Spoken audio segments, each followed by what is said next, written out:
It is 8 o'clock on the East Coast. It is 5 o'clock on the West Coast. It is the 19th of December in the year of our Lord 2024. Season 15, episode 23, 692 times. You have been welcomed to the Clubhouse Podcast, your one-stop shop for all things sports, entertainment, pop culture, and pro wrestling right here at Sunset Lounge DFW. Welcome. My name is Rob. I am the executive producer of the Clubhouse Podcast, and we have a lot to talk about tonight, so I'm going to dispel with a lot of the pleasantries, but I can't do it alone because nobody wants that. There he is, to my left, my co-host, back after being on assignment just in time for Don to go out on assignment. He is Alex. Well, to paraphrase the great Richard Pryor, I ain't dead yet. Well, we're glad you're back, brother. Yeah. It is round 2. I am 2-0. Let's start with breaking news. You may have seen a tease earlier today on our social media. For those of you on the Patreon, we're going to give it to you first. We'll tell everybody else tomorrow. Starting tomorrow, December 20th, the $5 basic membership to be a part of the Patreon to get all the great shows here on Sunset Lounge DFW. It's out of here. Everybody can watch all the shows for free. And is it like, Rob, is this a 1-week trial? Am I going to get charged and then have to get that app from that one place that finds all the stuff that I'm paying for and gets rid of stuff I don't? No, it is not. Come join the party. And before anybody starts putting in comments of, oh, they don't know that it's no free ads. We know which one it is. Yep. We just ain't saying it. So Merry Hana Kwanzaa. Woo. Hey, I'm getting everybody in there. I want everybody to have happy holidays. I'm excited. It's my favorite time of year. Yes, it is. And for the record, I ordered Jen's present today. But Gotta love Amazon. You ain't lying, brother. We got a lot to cover, so we're going to dive right in. Let's get into college football. I have a correction from last week. Okay. When we had breaking news, I said it was 3 years, $30 million for Belichick because that's what was reported at the time.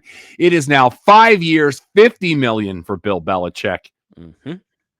You know what? I believe it's an opt-out after 3. I can't say that I won't watch a North Carolina game or two. I don't know that we'll really have a choice. I mean, ESPN's going to cover it like crazy. I mean, did you watch Inside the NFL last night? No, I haven't watched Inside the NFL since it was on Showtime. So Belichick, they did the big thing after the massive fake out they didn't realize was a fake out last week, which made me laugh heartily, might I add. Yeah. They had their Secret Santa. And Chris Long, we know his kids go to another university in North Carolina. They're Dukies. Wait, Chris Long's kids go? I know Howie Long's kids. No, it's his grandkids. Okay, that's what I was clear. Now, to clarify where my confusion is, obviously I said I didn't watch the show, but Chris Long and I were in college together in Virginia at the same time at separate universities. So that's where my confusion was. So Belichick got him a baby blue North Carolina football jersey with LT's name on the back of it. Love it. And he was like, Absolutely. I can't wear it, but I am going to hang it in my office. And then they actually had LT on. Yes. RC, shout out RC. Mm-hmm. He had Belichick in Secret Santa. He gets Belichick a combination suit jacket hoodie that was that dark blue. I don't care. And if you open up, I love him. You open up on the inside, and it was tar-heeled all the way across the back of the satin. Belichick's first words, "This is what I'm wearing week 1." And then RC got the most heartfelt gift. Ocho Cinco had him. Mm-hmm. And Ocho as Cinco, we know, Ocho Cinco is a good dude. Right. He's a nutty guy, but he's a good-hearted dude. He got him one of the, you go to the mall and you can bring him like a printout and they can make it look like a portrait and frame and mat it. It was him and Taylor together on the sideline. Oh, that's cool. RC almost cried. Yeah. And then Long had Ocho Cinco he got him a George Foreman grill and the ingredients to make his own Big Macs because he lost a bet and can't have McDonald's for the rest of the year. As we know, Ocho Cinco would eat McDonald's every meal if he could. And pretty much does. So, but we're going to get back in. West Virginia, big news for them. Rich Rod is back. We're going to see how that works out. Mm-hmm. Well, that was actually one of the reasons why in last night's game I was leaning so hard towards UNLV, or excuse me, when I was leaning towards Memphis, was the fact that the coaches found out by the press release. Well, we'll get to that here in just a minute because there's one other thing I want to talk about that you mentioned, UNLV. Have you seen this play? Oh, the chest pass? One of the coolest. I was watching the game, sir. Well, I saw it today. UNLV fakes a punt, times it so that the punter shovel passes over three guys from the line who backed up just enough so that the guy that catches it is behind the line of scrimmage, gets 52 yards out of it. If you haven't seen this, after the show, stay with it because we got a lot going on tonight. After the show, look this play up because it's fantastic. It's one of my favorite things of the year. But there was a report, and I don't know if somebody was making it up on the spot. I had not had time to validate it, but the fake punt was allegedly called the Jimmy V. Oh, love it. How much better do you want to make it? Yeah. And the Pop-Tarts Bowl is really trying to win me over. Are you talking about the trophy? We're going to get there. Oh, I want the trophy. Last year, they did a thing, and I said this in our Bowl Pick show last week. Shout out to Ziggy for hanging out with us. We had a blast. Thank you, Ziggy. It's weird that the big Pop-Tart goes into the thing, and then it comes out, and people eat the Pop-Tart. It's very unstable. But here's the part that I hate most of that. It's not a Pop-Tart that comes out. It's cake. I will never turn down cake, sir. I don't care. Oh, no, I'm not saying that. I'm saying it's dishonest. Just be honest. This year, Pop-Tart cake. We have three mascots, one of which is the mystery flavor that is the brown sugar cinnamon bun. And the trophy has a working toaster built into it. And they used it on Around the Horn today because Courtney Cronin made it the showdown. She had the trophy on the table. She put two Pop-Tarts in it, launched it down. She said, "Come back to me in 90 seconds." It is a working... It is brilliant. I think it's amazing. I can't hate on this. This is amazing. I want the trophy. I want that trophy. I'm not kidding. I was shocked.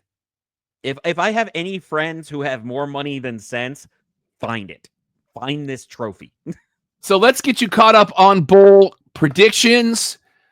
Ziggy had his first L yesterday. Yes, he did. And he's the only one that picked Cal. The rest of us picked UNLV. Right now, he is 4-1, as is Alex. Don is 2-3. I am 3-2. But I've added a wrinkle this year.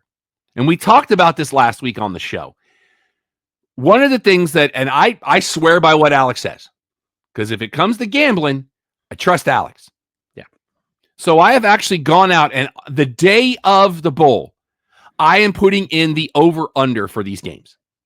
So it could move a little bit, but movement day of from noon on is tough to do. It's very rare. I do want to clarify, when I say bet the over, except for Iowa, I am talking about the moment it's released before it can have any adjustments.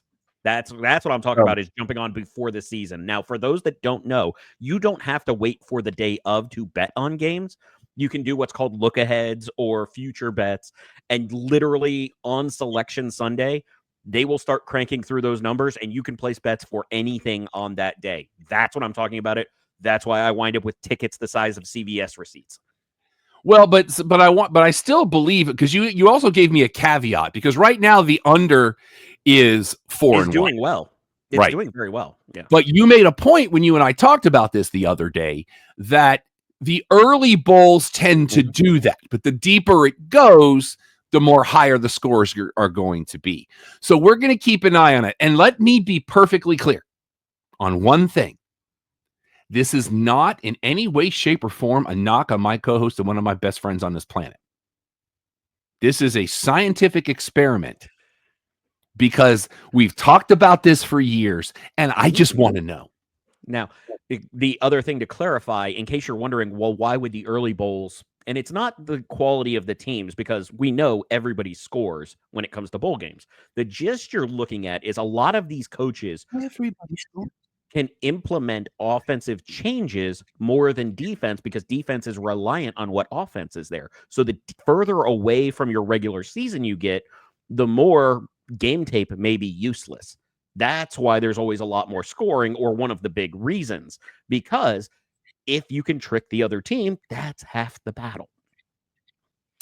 Tomorrow there is one bowl game, the R&L Carriers New Orleans Bowl. Georgia Southern and Sam Houston. Ziggy on the island there with Sam Houston. And that's tonight. Tomorrow we've got that started at 6, I think. That's right. We got 3 tomorrow. Who? I'm sorry, you said Ziggy's on that island? Yep. His island's looking comfy.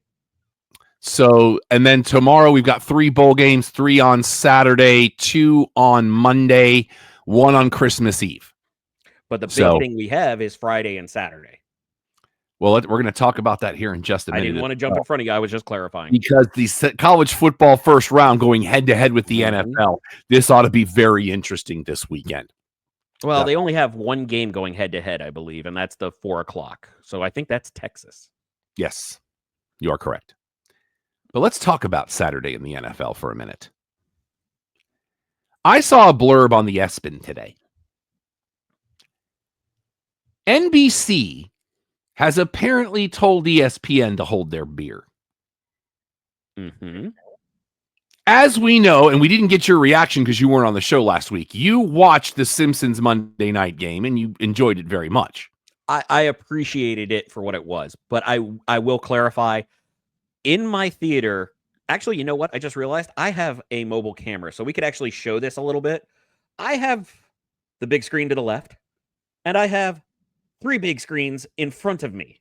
So I did my own little experiment by having the regular Monday Night Football broadcast on one TV and The Simpsons on another, which did run significantly behind, but man, was it leaps and bounds advanced from when they did the Toy Story game last year. They figured some things out, and it was very well done. Did we get Colonel Homer? No, I did not see Colonel Homer. Fail. However, you and I had the disagreement. I wanted him complaining that that he didn't have the Cowboys, but they put him on the Cowboys. Saturday for Chiefs Texans on NBC. If you watch the game on Peacock, Madden overlay. Okay, yes, I did know about this. They've been advertising this for weeks. I don't know why it's evaded me. I just saw it today, and I was like, you kind of have my attention here. Although they look so similar, they could just tell you it's Madden, and you wouldn't know almost. Well, but at that same time, what they have done is they've been really quick about it. They've said it repeatedly, but they were like, and the Madden game, and the Madden game, and the Madden game, without like all the pomp and circumstance that we got of, Isotope Stadium for The Simpsons and Mo Sizlak on the sidelines. And yeah, here you, Homer. Run the option. You should run the option there, Homer. I actually think that was a line that was used. Was it really? Not kidding. I really think something like that was used. But I'll be busy Saturday because the Dallas Comic Show is this Saturday. So come hang out at the Vista with me. We've got some great guests that are going to be there. But I'm kind of interested in this. But let's go through week 15 in the NFL. Thursday night, San Francisco giving 3, should have taken 7 as the Rams stun them in their own house 12-6. Miami loses to Houston. Houston was giving them 2.5, but they win by 8. The Jets were giving 3, didn't need it in a crazy finish to a game. It was a good game. They win 32-25. Dallas over Carolina. Carolina was giving them 2.5. I still couldn't figure that one out. In the snoozer of the week. Baltimore all over the Giants, giving 16.5, and they win by 19. That was crazy. Yeah, I was thinking that was too many points, but here we are, Giants. Washington gave 7.5, but they needed most of it because they only beat New Orleans by a point in a game that was just nuts to watch. Bengals over Tennessee by 10. Cincinnati was giving 5.5. Kansas City looks a little rough coming out of the gate, giving 4 to the Cleveland Browns, but they end up winning by 2 touchdowns. Tampa Bay, what are we doing? Now, granted, the opposite of what I expected. Chargers going Charger, and they did because Tampa Bay hangs 40 on them. Yeah. One more touchdown, they'd have had the over-under on their own. Yep. Arizona by 13. They were given 6. They beat New England 30-17. Philly made Pittsburgh look like the team that they're not, in my opinion. Well, that was a perfect example of great coaching. Because, and if you watched the in-season Hard Knocks on this one, everything Pittsburgh did was, it's a Saquon Barkley game. It's a Saquon Barkley game. It's a Saquon Barkley game. And Philly went, yeah, you think so? Chuck, chuck, chuck. And they just threw it all over the place. And the Steelers were not prepared. I'm so glad John's not here to hear that. Play kick step with A.J. Brown and Well, that was never a problem. That was never a problem. I hate that people were trying to say it was a problem. These guys have known each other since before they hit puberty. They're the only people in the NFL that I am 100% certain can say pretty much anything about or to the other person, and they're going to get it, or they're going to talk, because they are lifelong friends. So anybody that thought like, oh, this was a big problem, shut up, you're an idiot. In the game that shocked me to my core. Oh, really? Detroit. What happened at Ford Field? Oh, see, this didn't surprise me because they've been losing so many defensive players to injury. Now, granted, I expected them to still win because I think they have a better overall offense. But you know what? Engaged Josh Allen is a superhero. I am absolutely convinced. He's now also engaged Josh Allen, if you know what I mean. That's literally what See, I was going, I thought you were saying he was engaged in the game. Well, I was saying he's actually literally. No, that's what I was referring to. Okay. And Deion Dawkins had the best quote about it. He's like, when you're happy with life, you're loose and you play, and she makes him happy, and they are an awesome couple. And I'm like, that is a lot of sweet words from a very large man. And I just want to give him a hug. MCDC was an onside kick with 10 minutes to go in the game. First of all, hashtag because MCDC. But the way that ball bounced, at that point, you're like, Buffalo has to win because that ball, literally that guy jumped, it landed in his hand, and here we went. Well, Mac Hollins is also the biggest person on that team. He's like 9 feet tall. And he doesn't wear shoes, and he's still that tall. But at that same time, it's like, I didn't hate the call. I know there's a lot of people bagging on it, but it's real easy to do it after the fact. But you know what? They were down by multiple scores. They didn't have enough time to talk and prep on Buffalo's sidelines without calling a timeout. I don't hate the call. It didn't work out, and I can honestly say I definitely wouldn't have kicked it towards Mac Hollins based on how that first bounce went. But well, here's my other thing, though. This is one rule that has to change. I don't like that you have to the same boat. I don't like it. You have to declare an onside kick. The point of the onside kick is to take the other team off guard in a situation like that. Well, but I understand them taking that away because of potential injury or whatever. I think it's stupid, but because of the new kickoff rules, you kind of have to do that, or you just onside kick by surprise every time. I get why you have to declare it based on the new rules, but get rid of it. Put the ball on the 20. Give them a 4th and 15. If they get it, they keep going. If they don't, isn't that what the XFL does, or now the UFL? Isn't that the thing? It was what the UFL does, but on top of it, they already took all the other rules from the UFL on the kickoffs. Why not just adopt the best one? Green Bay over Seattle on the road. Green Bay was giving 3, wins by 17. Sunday Night Football, Minnesota continues to Viking.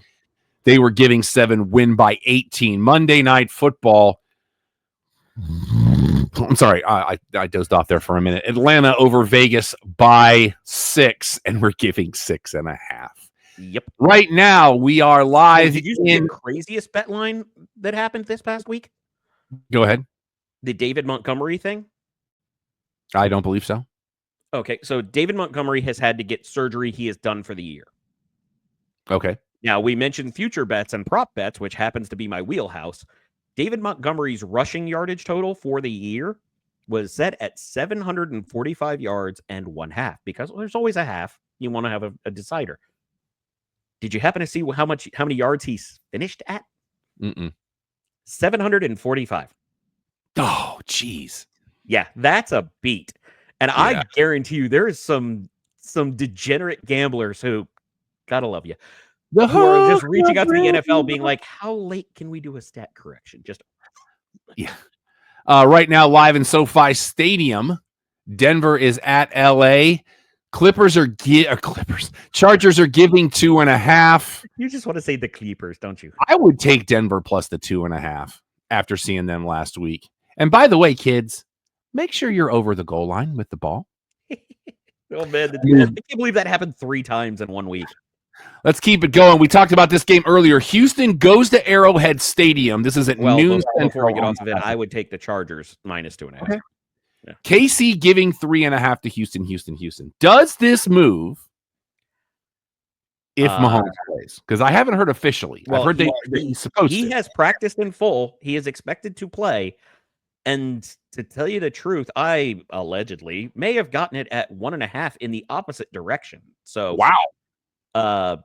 Yeah, people did not think Mahomes was going to play, but I hate to say this, Carson Wentz isn't that terrible because Andy Reid knows how to maximize his talent. That's why he's one of the best coaches of all time. I would still lean with Kansas City just because that defense and the way that CJ Stroud has not excelled since Nico Collins went down at the beginning of the season. I'm leaning Kansas City, especially with the home game in weather. Houston's an indoor team, a young team. This is going to be their Arrowhead. Absolutely. Yep. Then the midday game, or technically the late game, because there's no night game on Saturday. Pittsburgh goes to Baltimore. Baltimore's giving them 6.5.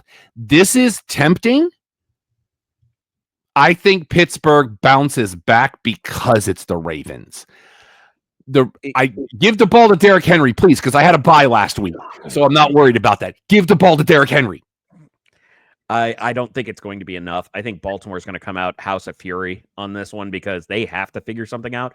And when you're telling me that the Steelers' defense is going to be hampered without TJ Watt potentially, and definitely not with 100% TJ Watt, yeah, 6.5 is a lot of points for an AFC North game, but Baltimore is just starting to click on all cylinders. The only thing is that I don't think Pittsburgh's offense is good enough to overtake the fact that the Ravens are not playing great defense. Arizona gives 4.5 on the road in Bank of America Stadium to the Carolina Panthers. It ain't enough. Arizona all day. I think Arizona wins, but I think it's by a field goal. I will take the Cardiac Cats. All right. Philly goes to Washington trying to maintain their dominance in the NFC East, but they're only giving Football Club 3.5. But where is this game? FedEx. Right. So take that into consideration and say that it's a half point, so it's a pick 'em. No, Philly's giving, not Washington. Right. But what I'm saying is it's in reverse of what you would have normally. So they're actually favored by 6.5. I misspoke when I said the half. I meant to say 6.5. Call it COVID brain. I don't care. But it's not going to be enough. Philadelphia is clicking at the exact right time. It's why their Super Bowl winning odds have spiked. They have figured things out. I still think they're going to run into a buzzsaw in the playoffs, but they are going to dominate the regular season. I think this is one of those games where it's going to be close out of the gate, and then Philly's just going to hit a stride. I'm expecting there to be a lot of points scored in the first half, and then Philly's going to go, that's cute. This guy's going to break Eric Dickerson's record, so you have fun watching him. Rams cross the country to go to MetLife Stadium to play the JETS choke, except for they did have a game-winning drive this past week. Does it count against Jacksonville? Rams are giving 3, but I would take them at double that. I don't believe in the Jets. I just don't. I don't care what you want to tell me. I don't believe in the Jets. The biggest surprise about the Jets this year is that their defense has looked atrocious. Compared to past Jets years, it has looked terrible. Give me the Rams. They're actually clicking a little bit on offense. They held San Francisco, albeit a beleaguered San Francisco, to 0 touchdowns. But if you had to put up the Jets offense against San Francisco's makeshift offense now, I'd still take San Francisco. So give me the Rams. Tennessee goes to Lucas Oil Stadium. Indy is giving 3.5.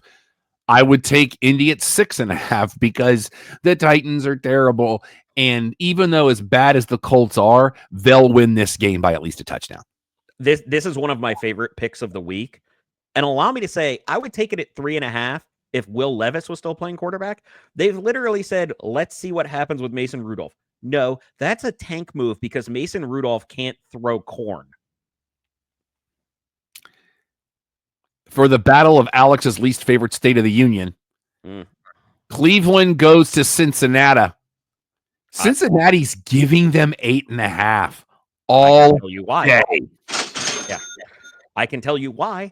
Because as much as it was tough with Jameis Winston throwing picks, you at least scored points with Jameis Winston. I don't dislike Dorian Thompson-Robinson as a person, but he's not a quarterback. He's Tim Tebow with a right hand. Now, in that same vein, I am not going to hate on Cincinnati this week. I am not.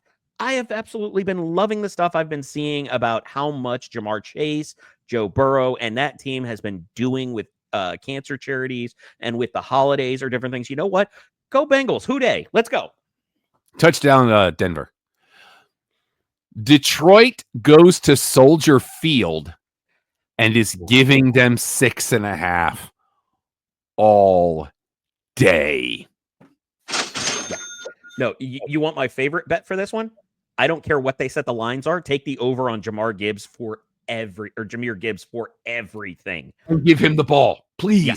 Lots of giving him the ball. Allow me to put it in this context. How many fantasy points do you hope for out of Gibbs? Like, what do you think is a realistic number? 20. I think he does at least 150% of that. I think he cracks 30, and I'm not being facetious. I think he's going to go ape. Even though I'm in the consolation bracket, which you bumped me down to. I didn't do that. Well, standing-wise, you were sitting above where I was. Okay, well, yes. You didn't do it to me personally. Okay, that's better. You see what I'm saying? Like, your team pushed mine into the consolation bracket. I think this is the first time I've had a bye in the first round.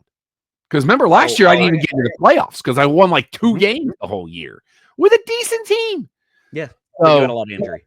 It was weird having the bye because I was like, I have nothing. Yeah, you don't know what to do with your hands. I have nothing to look at. Let's see. Going back to our report, your Giants go to the Falcons. Ooh, I am sorry, sir. You're going to be surprised here in a second. Atlanta's giving 8.5, but I'm telling you, I'd take the Giants because Atlanta is in free fall, and I feel bad for Michael Penix Jr. He should have stayed at Costco because you don't turn down the hot dog combo for $1.50. No, he got the combo. He didn't leave without the combo. But he said answered the call. But he wasn't hungry after that. That's because he had the combo. I'm just saying. But I would also take the Giants, not because I think they have a chance to really win this in any way, shape, or form. I think they're going to be trying to put pedal to the metal. Penix is going to make some mistakes, even though he is a phenomenal talent. And you're going to wind up having them win by about 7. And then they're going to take their foot off the gas. I'm sorry? Isn't it Young Hoi Koo's the kicker? Did I say get it right that time? Now on IR.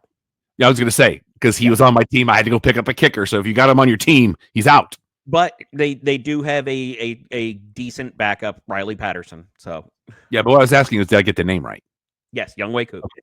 Because remember earlier in the season, I couldn't get it right. I want to make sure. Well, it's not spelled that way. So Hooked on Phonics does not agree with Korean names. That's just how it works. DFG. Minnesota goes to Seattle. Minnesota's giving them 3. Oh, I have this all day. Now, the big reason that Minnesota is opened up, they were actually, I want to say, opened at 4.5 point favorites because Geno Smith left the game hurt.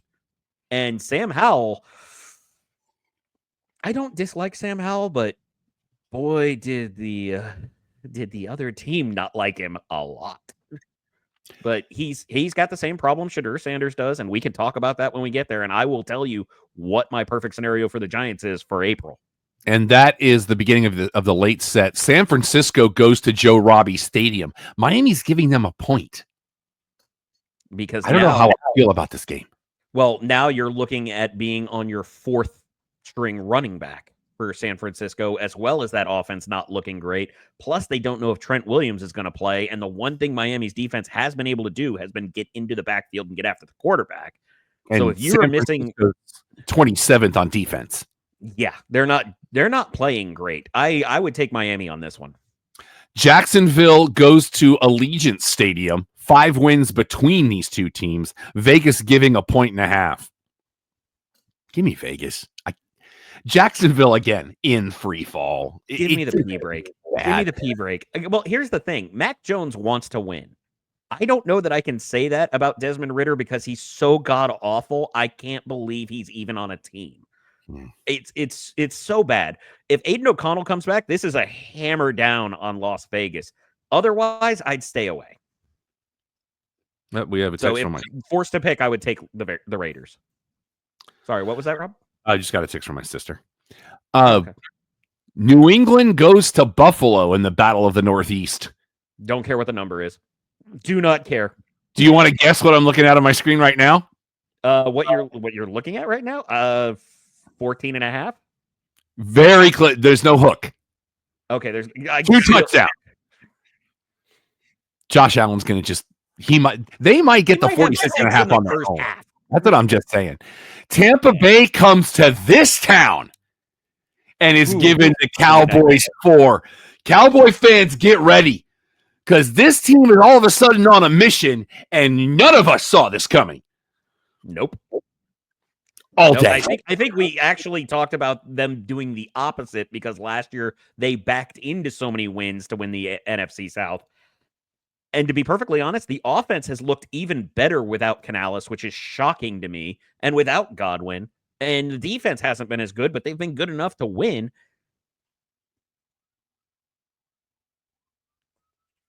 You said it's 4.5? 4. 4? Risky pick. I'll take Dallas. By the way, I didn't do the echo thing because it's winter at this point. Tomorrow's the first day of winter. I figured. Monday Night Football. The New Orleans Saints go to the frozen tundra of Lambeau Field. Green Bay giving 2 touchdowns and a half a point all day. This isn't going to be pretty. Well, this one got a big move in the last couple of days with more and more reports coming out that Alvin Kamara is not expected to play. So not good for me. All right. We're going to play the speed round. Give me the pack right now because we got a lot to cover tonight. So I'm trying to minimize the amount that we're going to go over. So that being said, we are going to go straight to North America's favorite game show. Alex, did you hear it? Did you see who it was last week? No, I did not. It was Don's beloved Pittsburgh Penguins. Oh, wow. But now, all is right in the world because it's time for what is the goal differential for the San Jose Sharks? And we're back to the tank. The rink has aligned. How many games into the season are we now? We are 34 games in. We're pretty much at the halfway point. I'm gonna jump in and say minus 44. You're actually too high. Really? This has been a very interesting year for the NHL, especially at the halfway mark. Your leaders in the clubhouse currently in the Eastern Conference, the Washington Capitals are at a plus 35. In the Western Conference, the Winnipeg Jets are at a plus 36. Mm-hmm. So 34 games in, San Jose is 11, 18, and 5 for 27 points. That's not terrible. That puts them 16 points out of first place. Mm-hmm. They're 6, 8, and 1 at home. They're 4, 6, and 0 on the road. They're only at a minus 28 right now. Well, one of the things we've said, NHL has the best parity. Right. And plus, we're so used to the numbers in baseball. This seems kind of minuscule in comparison. That is very fair because it was, what is the run differential for Chicago? Chicago. Almost 3.5 bills, man. That's not good. No. All right, let's dig in. Television with stuff we watched in the last couple or 3 weeks. TV edition. Because it's been 3 weeks since we did this. Because last week we were doing bowl picks. The week before that was Thanksgiving. And so we gave you the gift of our first SGP mystery movie. I'll be uploading the second episode probably tomorrow. So get on the bandwagon in that tier. Oh, you want to hear me angry? You want to hear me so angry? This again, I watched and I laughed when I watched it back. I'm so mad. Touchdown Chargers.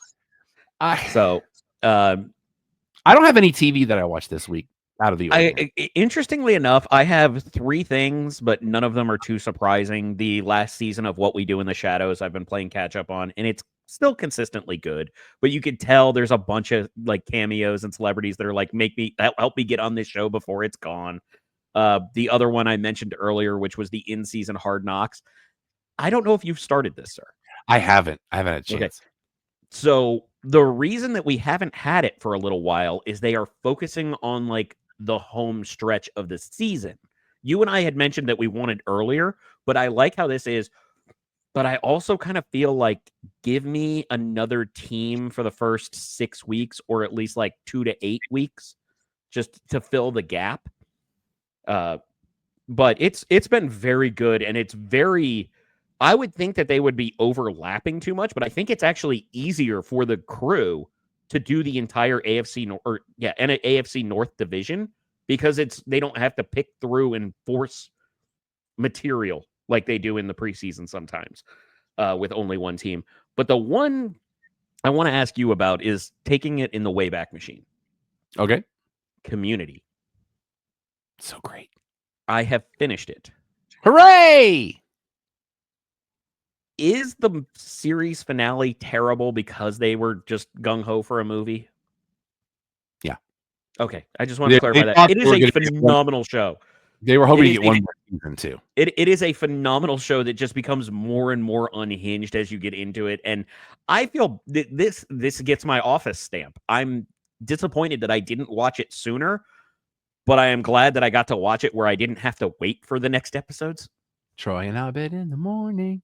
Oh, I missed that for like the last. I did have a couple of things. I did get to both episodes, technically all 4, of the Lego Holiday Bricktacular Celebrity Extravaganza special thing. I enjoyed it. There was some really great stuff. One of the kids that was on season 1, I believe, he now works for Lego overseas. That's cool. So that was kind of neat. But your celebrities were Holly Robinson Pete, Sophia Bush, Eric McCormack, and Lil Rel Howley. Okay. But it was pretty good. And I got one, there's technically 2, but they do them in 2-hour blocks. Episode left of Great Christmas Light Fight, which a lot of Texas this year. There was even one in Rockwall. Oh, really? I will have to figure out where that is. They did not. What? They did not win. Oh, I'm not surprised. But there's been some great stuff this year. The ones non-holiday specific that I have on my radar right now is getting into Creature Commandos and the Penguin. That's the 2 on my target next. In independent TV news, Kelly Clarkson's show has been renewed for season 7. I thought it'd been on longer than that, but that's just me. Yeah, it seems like it's been. Well, it's also that illusion that we get with daytime TV where they do an episode every single day, so it feels like it's been on forever. Apple TV has said that Silo will end after season 4, so you're getting 2 more seasons, but that's it. They have renewed Bad Monkey for season 2, getting very, very high marks from people, which I need to watch. And they've canceled Sunny, that robot thing, after 1 season. I'm not even familiar with it. That doesn't surprise me. Crunchyroll. We barely mentioned Crunchyroll, but this show has taken the world by storm. Dan to Dan, to the surprise of no one, has been renewed for season 2. That'll be coming next summer. Got a lot of friends that work for Crunchyroll. Shut up. I know, but you got it. We have friends that work there, and we got to give them. I don't know. I don't have any issue with them. I am not mad at Crunchyroll. I'm disappointed how things went down, but I also would have made the same decisions in their position, even though I have a phenomenal voice. I'm seeing 2 of them tomorrow, Brian Massey and Erica Muse. I'll be doing a Q&A with them. I get to do a Q&A with Glenn Morshower. Nice. Get to see him. How quickly are you going to tell the story? John Stasiak's going to be there too. Oh, nice. We're going to do another Q&A. So I'm excited. It's a one-day show. It's gonna come and go, so get out there quickly. One moment. Hairball. CW has renewed Sullivan's Crossing for season 3. The only reason I know of that show is I see the trailer at the end before NXT and before Inside the NFL start. Disney Plus is reviving Malcolm in the Middle. I saw this. Muniz is in, Cranston's in, and Kazmarik's in. They all are. Everybody that is still with us is in. Bring back Drew Powell. We love Drew Powell. Bring him back too. But have you seen where they're picking up? That's all I saw is that it's happening. Okay, so fun fact, what brought this about allegedly is that Frankie Muniz is the exact same age Bryan Cranston was when the first run started. So you can pretty much figure out from there what they're going to do. Good mercy. Fox has, after they picked feel your back crack on that information. Oh, no, I broke a hip. Yeah. Fox, after picking up Farmer Wants a Wife, they've renewed it for season 3. And they're apparently Jennifer Nettles from Sugarland was hosting that show. She will not be hosting. It will now be Kimberly Williams Paisley. How you doing? Okay. FX has canceled The Old Man after 2 seasons. I feel like that one was a group, one of those, we see it where cancellations are sometimes a surprise, but I feel like this one is more along the lines of Jeff Bridges going, I'm okay. I'm sorry? I've heard wonderful things about this show. So have I. But I feel like because of your talent, age, and wanting to do other things versus being tied to a show and filming as much, I think that's going to be a big part of it. HBO Max has renewed their adaptation of the book that was then turned into a movie in the 90s, Like Water for Chocolate, for a second and final season. Okay.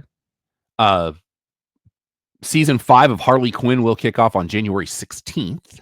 Love this show. Absolutely. And they have renewed Dune Prophecy for season 2. Okay. I heard good things about it. I have not watched yet. In the surprising move of the week by HBO Max, not renewing the deal for Sesame Street. Disney, you're on the clock. Because they're shutting down Muppet Vision, but they're turning Aerosmith Rock and Roller Coaster into a Dr. Teeth ride. So complete the set, Disney.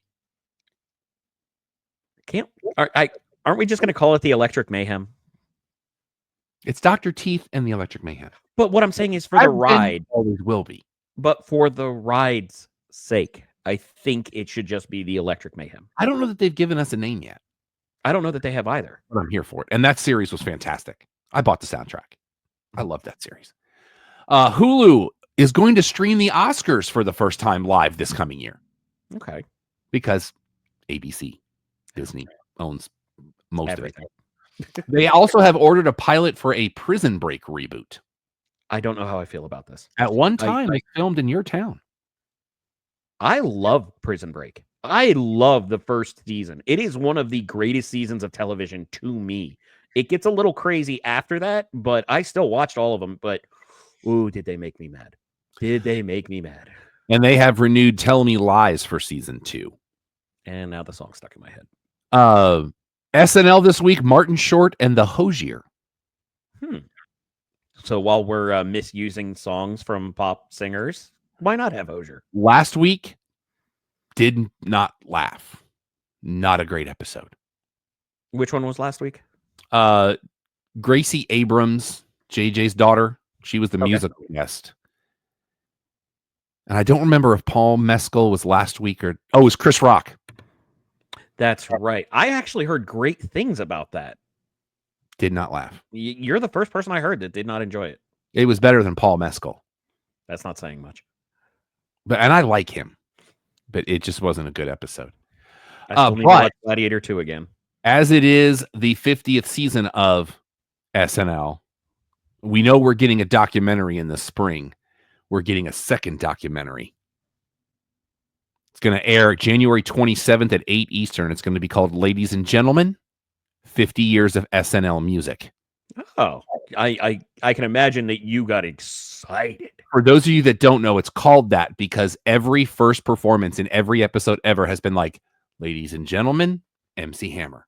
And then in the second performance, it's once again, U2. Every episode. Just like every episode, when the host comes out and right before the music stops, there's always a shot over the host's shoulder so you can see that they're live. No part of me was expecting MC Hammer. I'm sorry. For some reason, that broke me. But I will never. The only one I want them to cover is when Zilla was coming out, since we're not allowed to call it Godzilla anymore with Matthew Broderick, and you had a certain individual come out doing a version with Jimmy Page. And all I remember is he is going nuts all over the stage doing the song. I'm intentionally being vague. And all you hear in the crowd afterwards is... But I'm burying the lead here. Go for it. There are co-directors. One is for just the music or for both? For the music. Okay. One is an Oz Rodriguez, who's an Emmy Award winner. Okay. And the other one, who I cannot hear his name because the Cleveland show has ruined it for me. Love is the co-director of this thing. Questlove has to be involved. He has to be involved. That's a requirement. Talk about a human that is literally living his best life and my best life and your best life. And whatever best life suits him in the moment. I remember that first Roots album coming out and my friend Trey going, these guys are the truth. Mm-hmm.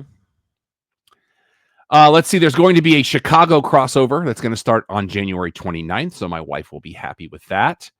Fast Friends, first episode dropped today. This is the game show.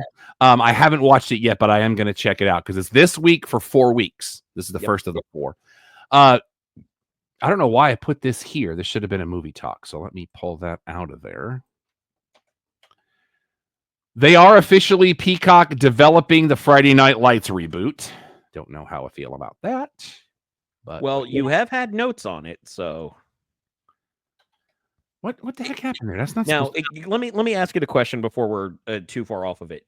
You have openly said that the book is infinitely better than anything that was done in a visual medium, correct? I've never watched the television show, but it's infinitely better than the movie.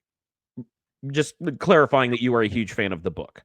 Mm-hmm. If they were to do a true to the book story, are you good with that? Is that what you would want? I'd check it out. Okay. They're not doing a live countdown on New Year's Eve this year. This will be the second year in a row that they're not doing that. Last year they did the NFL. And let the NFL go lead. And they've renewed the Day of the Jackal for season 2, and Eddie Redmayne will return. I feel like that's almost a spoiler. Unless they do. I haven't watched it yet, but it looks really good. Yeah. I remember there was like 2 different movies of it back in the 90s. There's the Jackal. Oh, I only remember the Richard Gere one. There were 2. Okay. But I did see a side-by-side where the original movie that was, what was it, 76? Something like that. Day of the Jackal.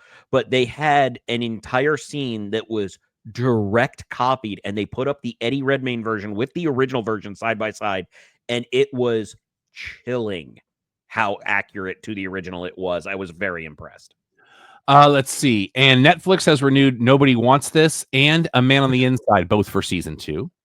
I just like the idea of like, nobody wants this, but we're going to do it again. Yep. Season 2 of Castlevania Nocturne starts January 16th.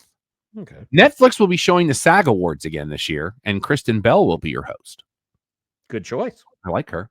And after they pulled Girls 5 Eva back from cancellation on Peacock, they canceled it. So season 3 is its final. Paramount Plus this week announcing that we're getting a Yellowstone spinoff that will focus on Rip and Beth. I don't know how I feel about that, but I know there's a lot of people that will be happy. And she's fantastic in here.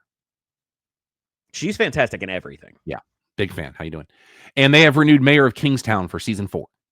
Nice. I know there was some concern over that with Jeremy Renner working his way back. Prime Video, Henry Cavill will star in a Warhammer 40,000 series. And he will also EP. He wants more geek cred. Olivia Williams. He has all of it. Yeah. Olivia Williams and Callum Kerr are amongst those joining season 3 of The Wheel of Time. So that's still a thing. Okay. And I'm very interested in your opinion on this next story. Prime Video has a new series. It is already, the first episode dropped a week ago today. It's already been renewed for season 2. It's called Secret Level.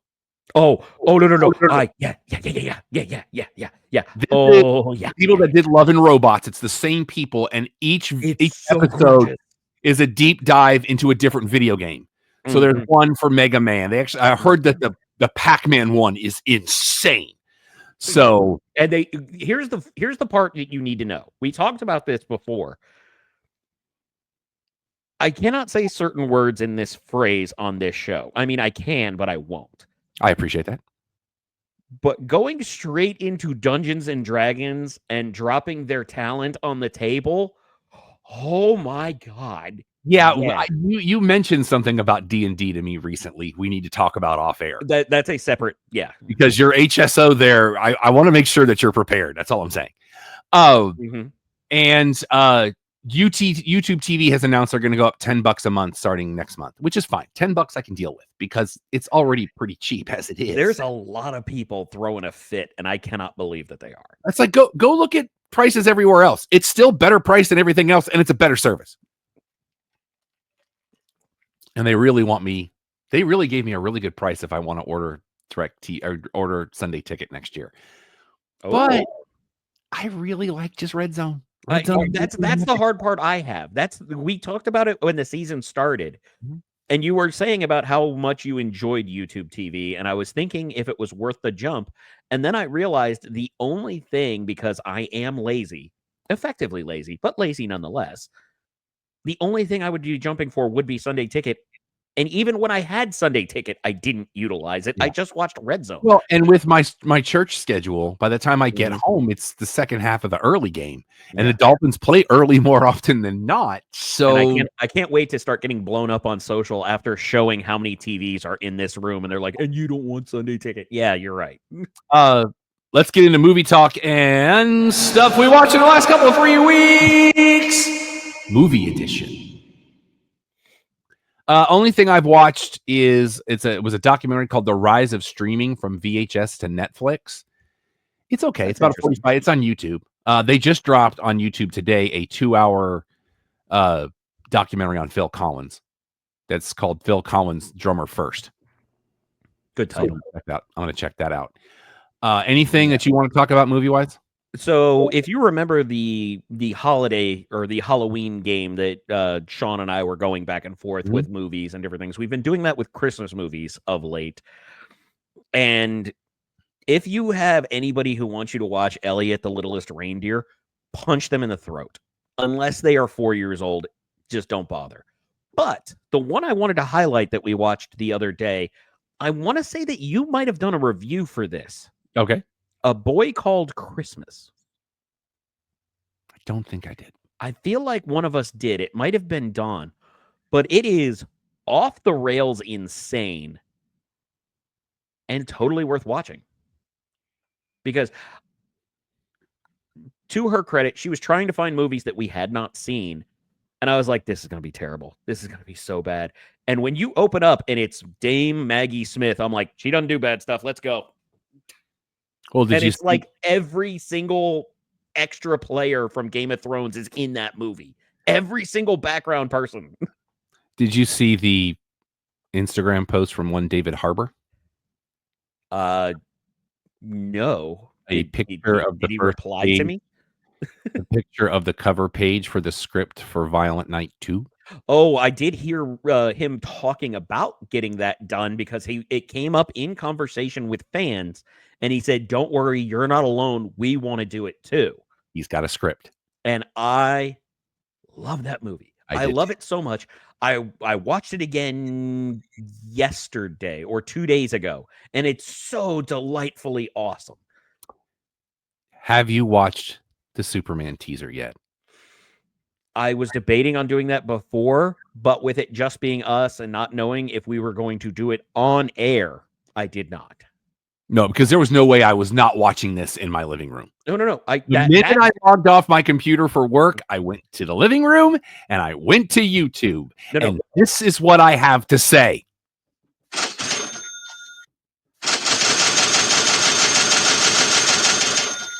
I'm not spoiling anything.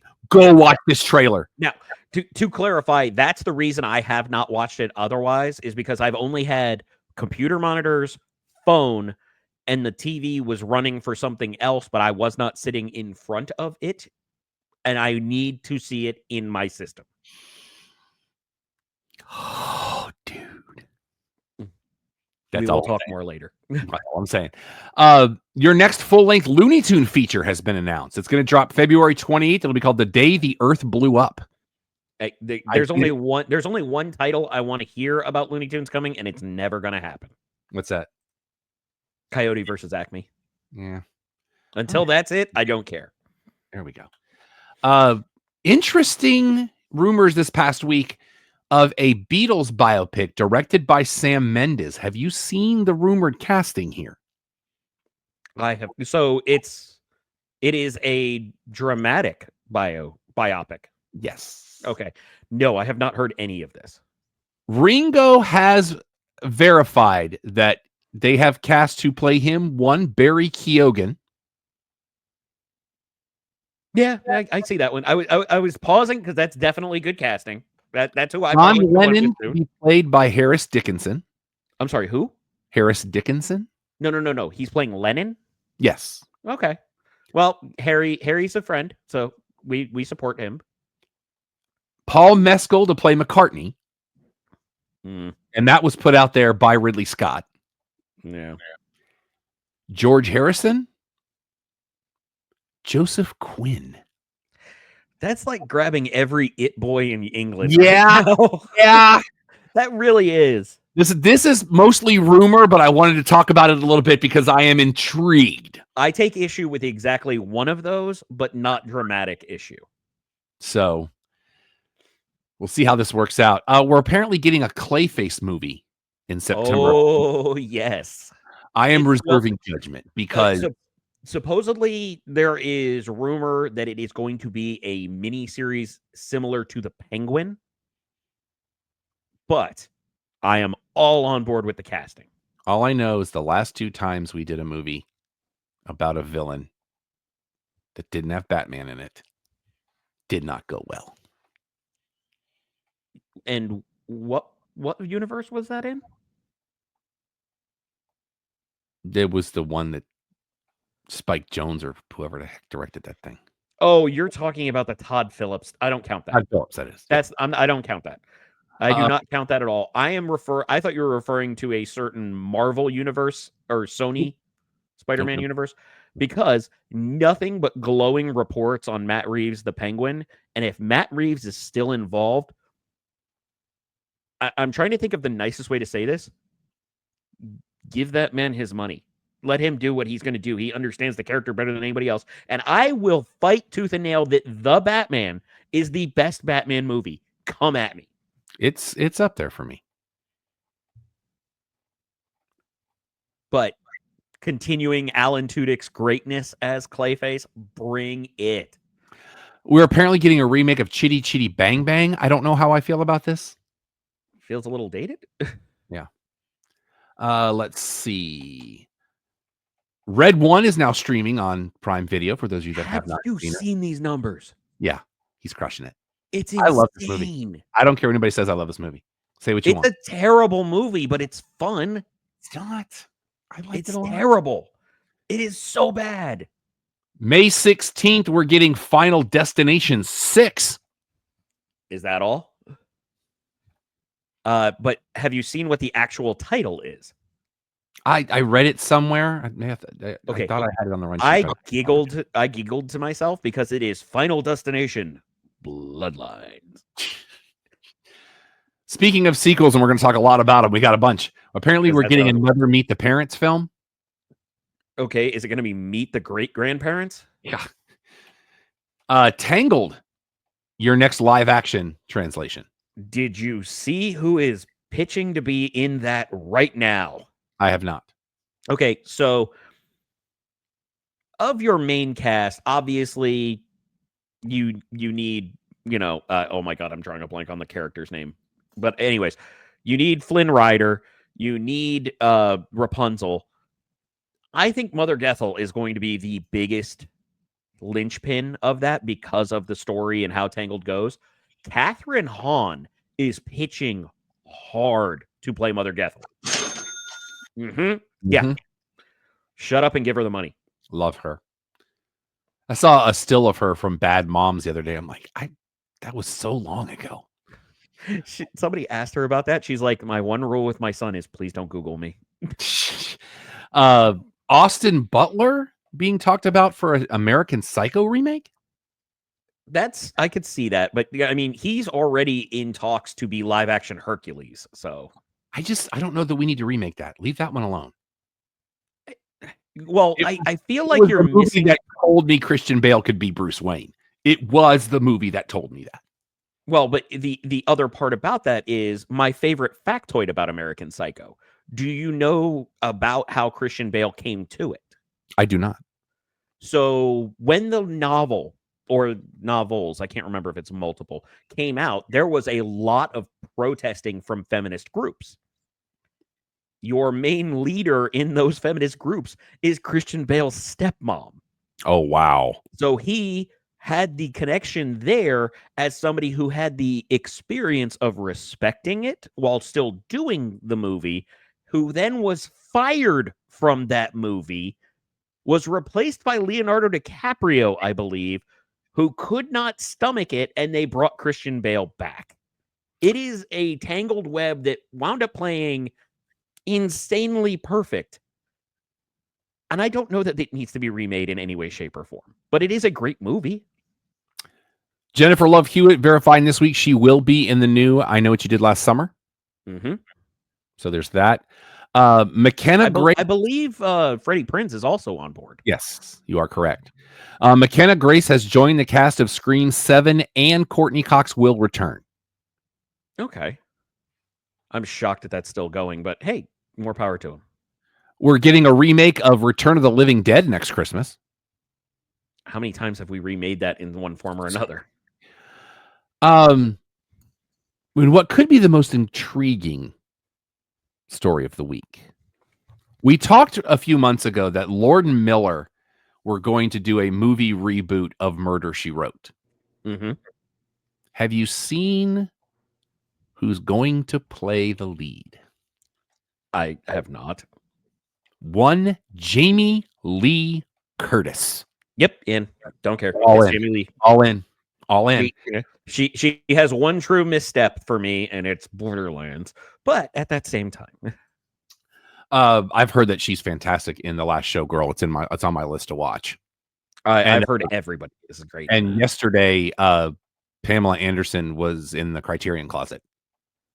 Nice. And you would be shocked at some of the films she chooses. She is a cinephile, and I loved it. Nice. I was like, look at you. Did you hear the story about how she wound up on The Last Showgirl? I may have, but I've not recalling her agent bypassed it without telling her. Her son got a hold of the script, read it, pitched it to her, told her it is perfect for her. She looked at it. The agent said basically downplayed her ability to do it and got fired on the spot. I bet he did. Yeah. And now they're talking Oscar nods for her. Yeah, they are. We're getting a Bluey movie in 2027. They're going to take a break from the show to do the movie. My sister will be very happy about this. I've heard nothing but wonderful things. Lord Miller out as your directors for Beyond the Spider-Verse. It is Bob Perichetti and Justin K. Thompson. are your directors. You know what? They've done great, or they've done enough with the first two movies to have the guide rails. I will trust because it's so great.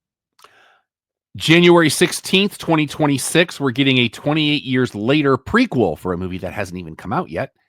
It's going to be called The Bone Temple. Awkward. And Sonic the Hedgehog 3, which comes out this week, is already doing gangbusters. They've already said you're getting 4 in 2027. I've heard that this is the best of the three, which I have tempered hopes because the first one is great. The second one is terrible. But Keanu. We have all other casting news for The Mandalorian and Grogu. So remember the Clone Wars movie? Mm-hmm. Where they had the subplot of Jabba's son being kidnapped and they had to go. I know about this one. Yeah, Rada. And who will be playing the voice of Rada will be one Jeremy Allen White. Yep. Let's go. I'm here for it. Movies and places you watch movies. This is all going to be Christmas Day. It's supposed to be tomorrow, but most of it will be Christmas Day. Sonic the Hedgehog 3 this weekend. Mufasa the Lion King this weekend. A new version of The Count of Monte Cristo, if you're into that. Angel Studios' latest in Homestead. And then on Christmas Day, you've got Nosferatu. Don has already seen it, and I've got his review to read. A complete unknown, Timothy Chalamet playing Bob Dylan. Mm-hmm. A lot of buzz there. Baby Girl, not so much. Yeah. Friend of the show, Matt Mungle. Took this thing to the cleaners. And The Fire Inside. Which I'll be right back. The Fire Inside, a true story that'll be coming to us this week. Movies on DVD and Blu-ray, and places you get movies on DVD and Blu-ray. Not a whole lot going on because Tuesday is Christmas Eve. A Different Man. This is a movie that has gotten a lot of buzz about a guy who has cosmetic surgery to stay relevant as an actor, and things start to go wrong. Hit Pig, which is an animated feature that a lot of people like. You're getting steel books for both Paranorman, I apologize, and Kubo and the Two Strings. I love Paranorman's a good flick. Kubo and the Two Strings, I absolutely loved. I've actually talked about this film on Matinee Heroes with friend of the show, Craig Price, who I will be recording an episode with. He and his brand new co-host, Elizabeth Rapp, who has been on the show before. Alan taking some time off.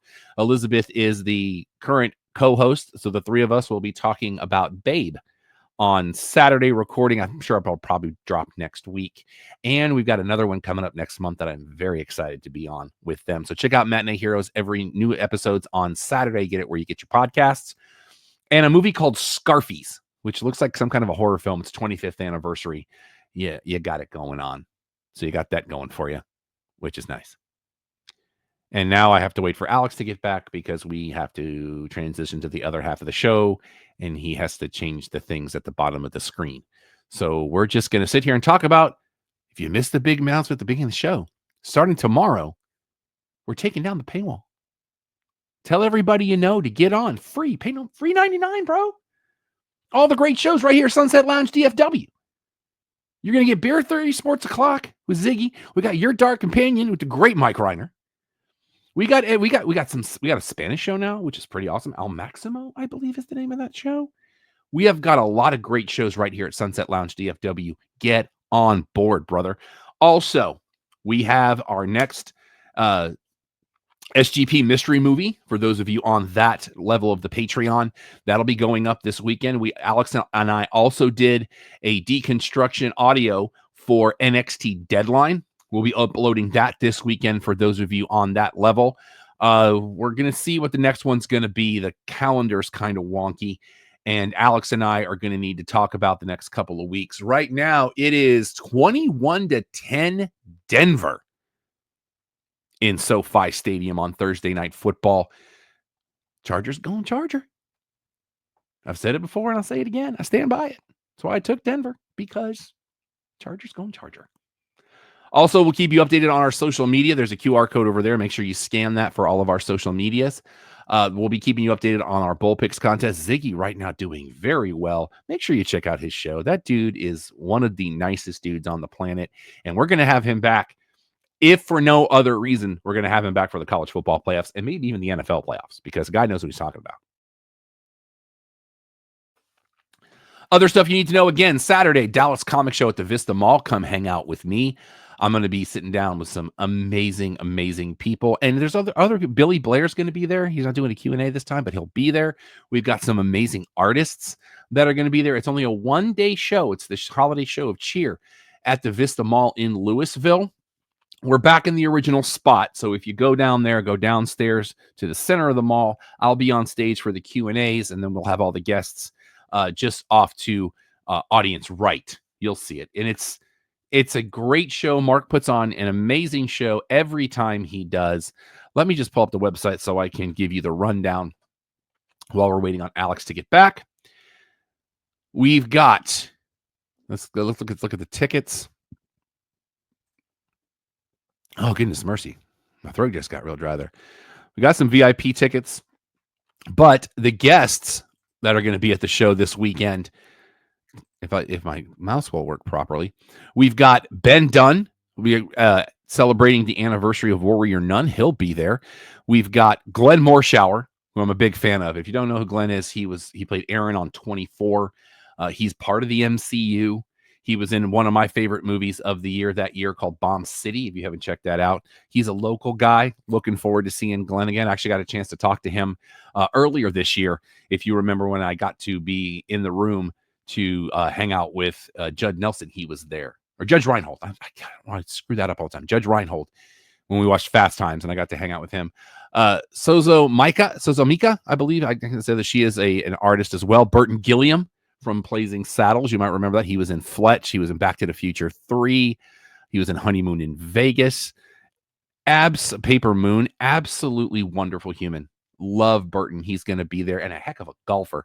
Ariel Diaz, another great artist that comes through town a lot. She'll be there. Billy Blair, I mentioned him earlier. You know him from Machete and Machete Kills, 3 from Hell, Sin City, A Dame to Kill For, Jonah Hex. We also have Sam De La Rosa, who worked on Spider-Man, Black Panther, Predator, the Venom comics that inspired the movies. He'll be there. Sean Stasiak, former WWE and WCW superstar. Absolute wonderful human to talk to. We'll talk more about his career. He's got a great project. That's the word I'm looking for. He's currently working on called Phobia, which is a superhero comic that he's been working on. He's using it to teach kids how to conquer their fears. And he's actually a chiropractor. Not a lot of people know that. Julian Shaw, artist of Amazing Spider-Man, Annual Wakanda, Edge of Spider-Man, Captain America, Symbol of Truth, and more. We'll have Brian Massey, friend of the show, voice actor extraordinaire and an absolute force of nature as a human. Always love seeing my dude Brian Massey. Also, voice actor Erica Muse, award-winning, by the way. She just got a great award recently. Also going to give us we'll probably talk a little cosplay because cosplay is part of her deal. She'll be helping us judge the cosplay contest at 4:00 on Saturday. Kez Wilson, who did an awesome comic that I have an autographed copy of. He did a reboot of Supercar. If you remember that from back in the day, a great artist. He's done Star Trek comics, Power of the Atom. He's also working on the Phobia project with Sean as well. Terry Parr, who is an absolutely fantastic artist. He's actually at the State Fair every year where he does caricatures. And he does amazing work. He's got Aerobicide, Ninja High School, Gemini Force, Planet Comics, and he's just amazing. He does great work. Come out and see Terry. And Fred Keel, artist from Queen Cobra, The Whack Jobs, Tomorrow Girl. He's a writer-illustrator. And the creator of Bad Candy, Robbery Henry, will be there. Again, this is a one-day show, and it's going to go 11 to 6, if I'm not mistaken. If you're a VIP, get the VIP tickets. You'll be able to get in at 10:45, and you got a really cool swag bag with some awesome stuff in it. Show goes until 6:00 on Saturday, so if you need those last-minute Christmas gifts, this is a great place because there's awesome vendors, and it's geek stuff, it's craft stuff, it's all kinds of great stuff at the Vista Mall this coming Saturday. Come see me, come hang out. We'll talk about whatever. You're going to see some great Q&As, and I'm just about out of breath, and Alex is back, so we are good there. And you're still muted. Apologies, my body decided it had no chill. And now I can do this.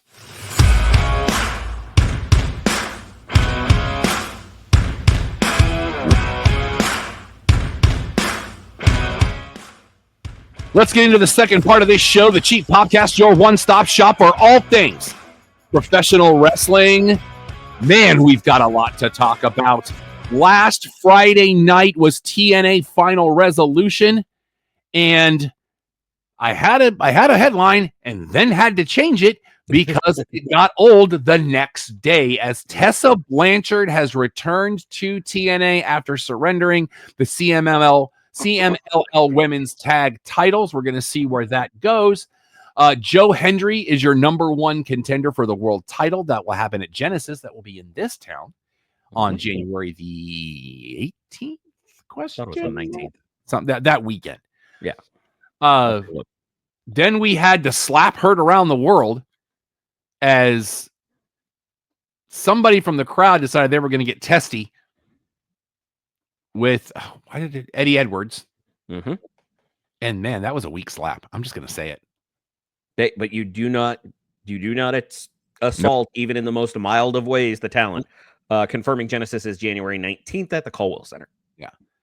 Jaw-jacking with Eddie Edwards. Eddie Edwards knocks the water out of the guy's hand. Guy smacks him. Eddie smacked him right back with about 3 times the force, and that guy got arrested. Do not mess. Mm-hmm. There's a reason that the barriers are there, people.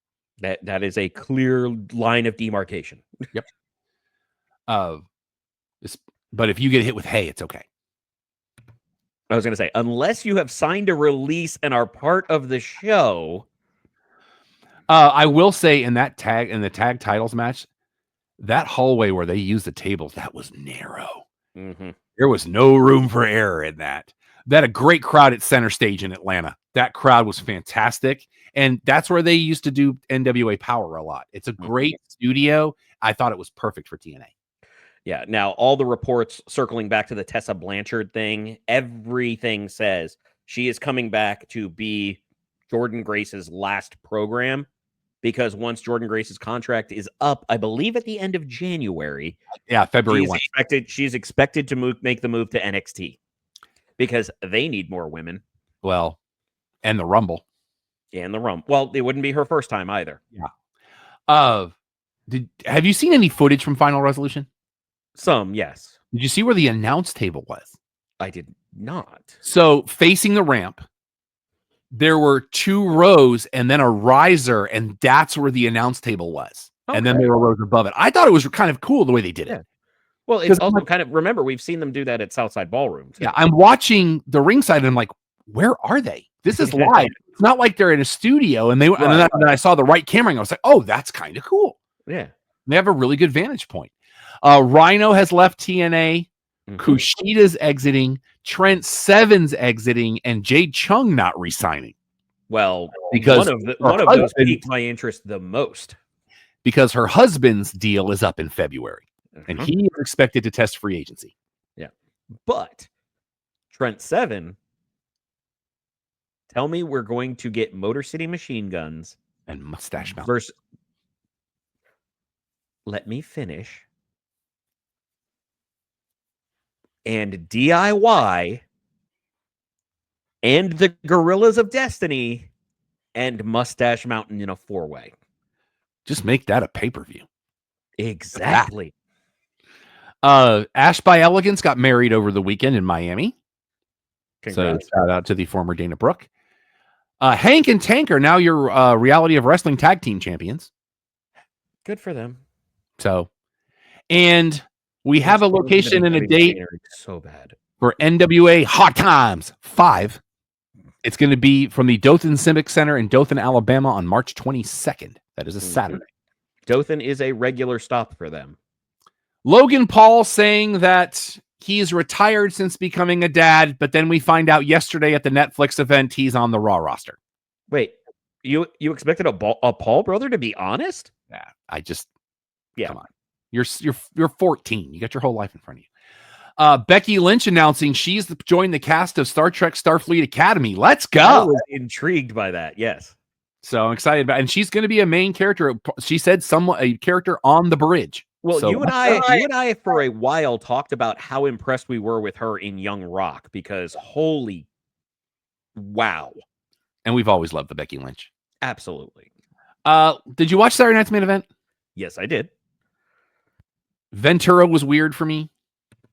I think he was just getting back into his groove. He still hit the right notes. By the end of the show, he was kind of hitting his groove. But the other factoid I had that made me laugh, Hogan decided he was going to book something else because he wasn't asked to be at main event. And the double bird without saying anything from Jesse Ventura. Do you remember the hot take a few months ago about Hogan saying, "Oh yeah, they really wanted me to play the Jesse Ventura role in Predator"? Yeah. The snakeskin jacket Ventura was wearing was the same one he wore to the Predator world premiere. So there's a little double bird for you, Terry. Well, I liked how he called it Damien.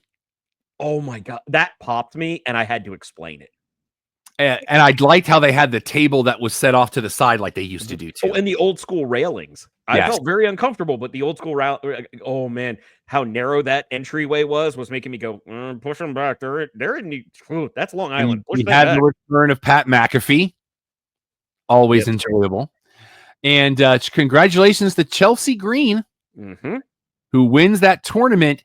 My pick was her opponent. So this show wins on every level. So we're getting. We said we thought it was going to be Bailey, but both Don and I were like, we would be ecstatic if it's Chelsea Green because nobody, and I mean nobody, has put in the work that woman has.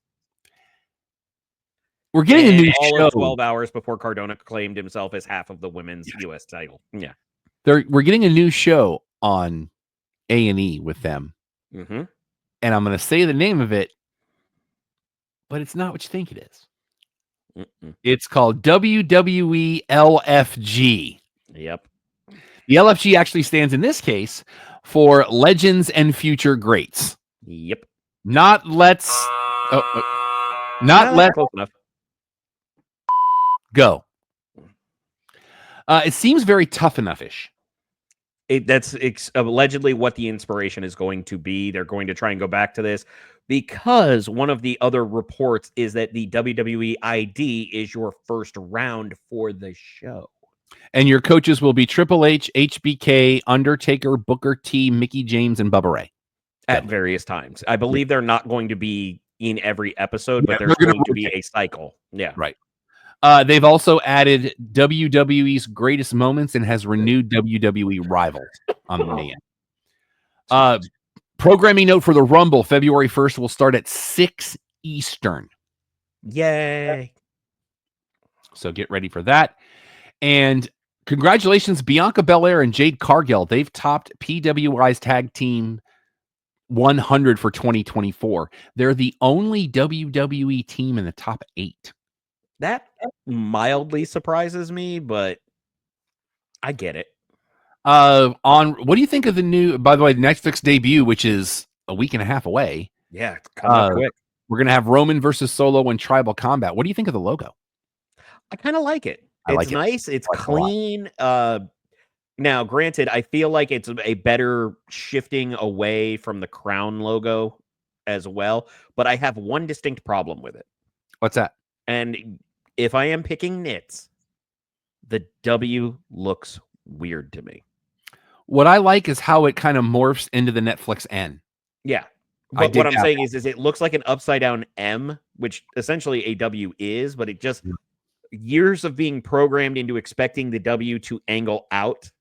It's just going to be an adjustment. And we still don't know how the programming is going to work. So we're going to learn on the fly, I'm sure. Zoe Stark advances in the Intercontinental Tournament. So you got that going for you. We had the tease for Penta. Yeah. And new tag team champions in War Machine. Yes. Very excited about this. I love that promo. That promo they cut was great on every level. Wording, visuals, the whole nine. Loved it. I am looking forward to Unhinged Finn. It's coming soon. Nobody say unfinged. I don't want to hear it. You just did, though. Now you put it out there to the universe. I know. I'm trying to trademark. The only matter if it's a bad idea if it does. NXT getting it right again from an arena standpoint. I love when they did the history of all those shows they've done there. Thursday Night Raw. But Perfect setup for NXT. The crowd was hot. Stick to these venues. Did you notice that it was an HBK Greatest Hits, though? Oh, yeah. But the 3 levels. Promo. Yeah. But did you notice something about the women's title retrospective? I don't know what you're referring to, so please go on.